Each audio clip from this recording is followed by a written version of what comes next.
All right, guys, we were doing the patio cover, so I'm going to show you something real quick here. A little something the guys took the idea we had years ago, which is basically you can just furl this up into a bunch of layers. So if you don't have any cardboard on you, but you can furl this up in a bunch of layers and then staple it in place. And what we do now is, as you can see there, that's cardboard. Just take a bunch of your scrap cardboard that you get with your visqueen box, roll it up inside of it so that when you shoot it through the cardboard, and what that does is now when you go to pull that off, the staples come right out. So you just take your shield, or your you can take shields, or you can use your cardboard from this and just tear off pieces just like that. You just tear off a piece, roll that up in your, you have to kind of roll it up in your thing like this, and then shoot it through the cardboard and through the layers of plastic. And you can use whatever plastic you like, but we're using the 0.7 mil. Right now with the price of plastic, you might want to use the thinner stuff, but you will have to roll it up more, you know, have more of that. Otherwise, when you go to pull this down, your plastic's just going to tear. But if you have it rolled up inside here pretty good, like 5 or 6 rolls, it'll be all right. It'll just pull right down. You can just pull it right down when you're done, but it'll stay up while you're painting. So on these now, we like to do the top first and then spray down at 2 angles. So basically on the top board, we'll take and we'll spray this area just like that. Well, instead of holding the gun straight, I'll hold it at a 45-degree angle like that and spray. Okay, one side of the 3-inch board, and then on the top, I'm just showing you with this board, instead of spraying this angle so your spray is like that, I'll spray at a 45-degree angle that side of the board, and that'll give you a nice heavy coverage on the tops. And then do the same thing on the bottom once we get the top done, and we'll cover the top of it. But this is going to be like a big diaper that catches your overspray underneath. I'll show you a little more later in the video, a couple tricks. All right, so this is after we're done the tops.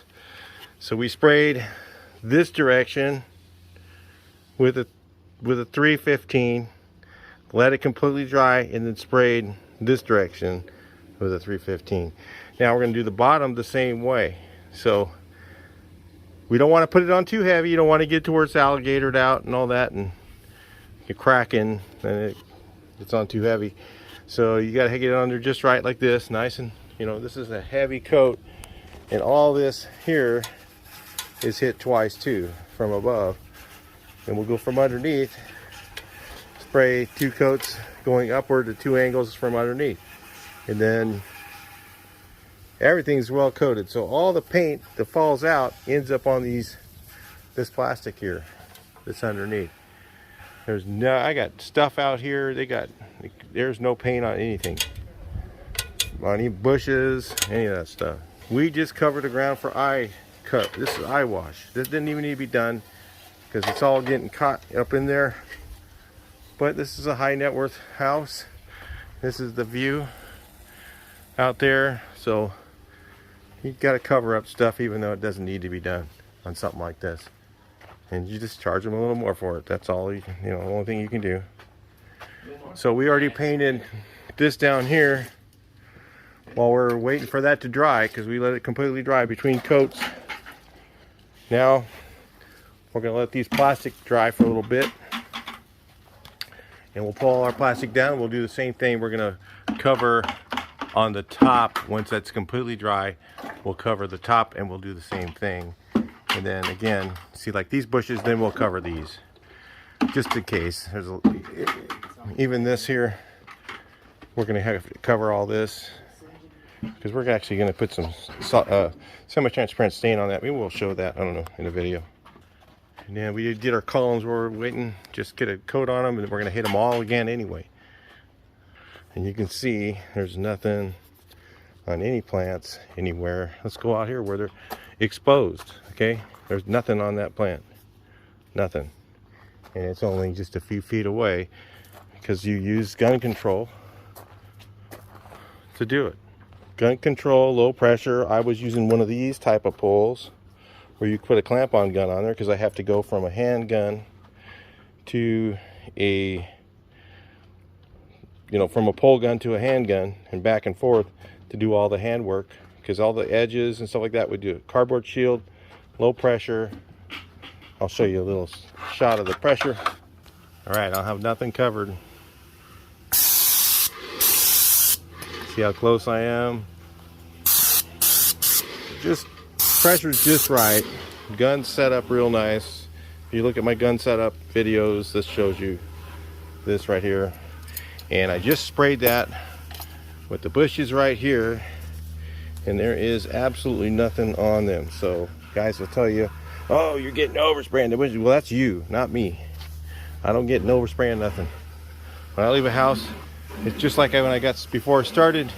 No paint on anything before, no paint on anything after. That's what you got to do. So we'll probably do these columns now since we're resting, waiting for that paint to dry up there. So I'll bring you back in a little bit later. All right, I'll see if I can do this on video.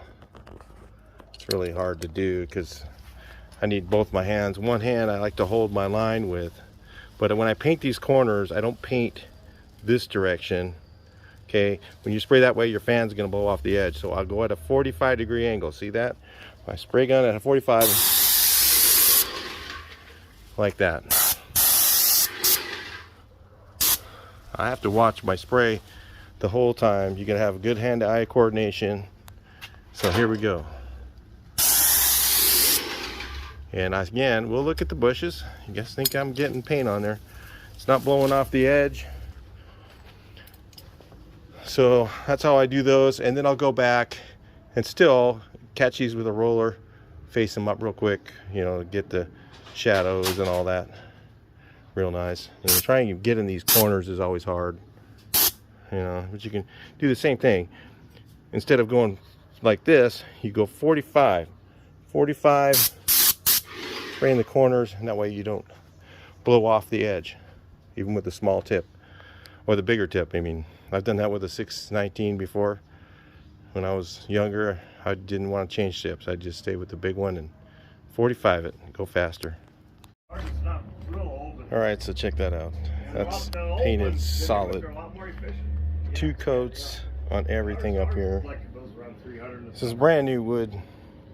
They primed it for when they put it up. So, no, we never know. A freaking rabbit and it's freaking. Oh yeah.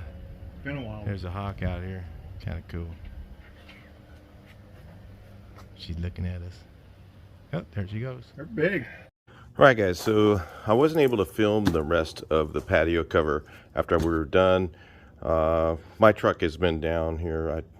Some of the animals chewed through the wiring on the transmission, thanks to being out here in the middle of nowhere. I have tons of those things there that get you guys up close. Those things, and they work pretty good, but still get too many rabbits, I think, is what the problem is this time. But anyway, patio cover turned out really nice. I was trying to remember what I was going to explain to you guys. A couple of other cool things on that.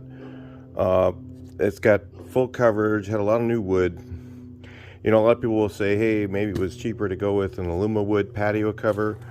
In that situation, there was a deck up there, and it would have needed to have new footings put in for the posts and things like that. It would have probably cost quite a bit more to put in aluma wood type patio covers. Those new things are really cool when they have the foam core. But when they're just that corrugated stuff where you can't put ladders up there, that's really not a good idea, on something like that on a 2-story house. So something like that probably would have cost him like $40,000 to do that. That was a 90-foot patio cover we did. So, yeah. And he spent 20 on it, on having the paint done and all the new wood. So kind of an expensive deal now to do patio covers, especially with the wood prices they are. Anyway, I just wanted to share that with you guys. I wasn't able to get all the footage. We were in kind of a hurry when we were leaving, you know, trying to wrap up everything, tighten up everything. Customer was pretty particular about little tiny things, and we made sure we touched up everything, made it look really perfect. And he was super happy when we were done. I did some wood stain on, he had a bamboo thing around his pool equipment, and I wood stain that. I was going to film that, but I just didn't really have time. We were in a kind of a rush towards the end to make it during the time. On those hot days, we only work, we do not take lunch.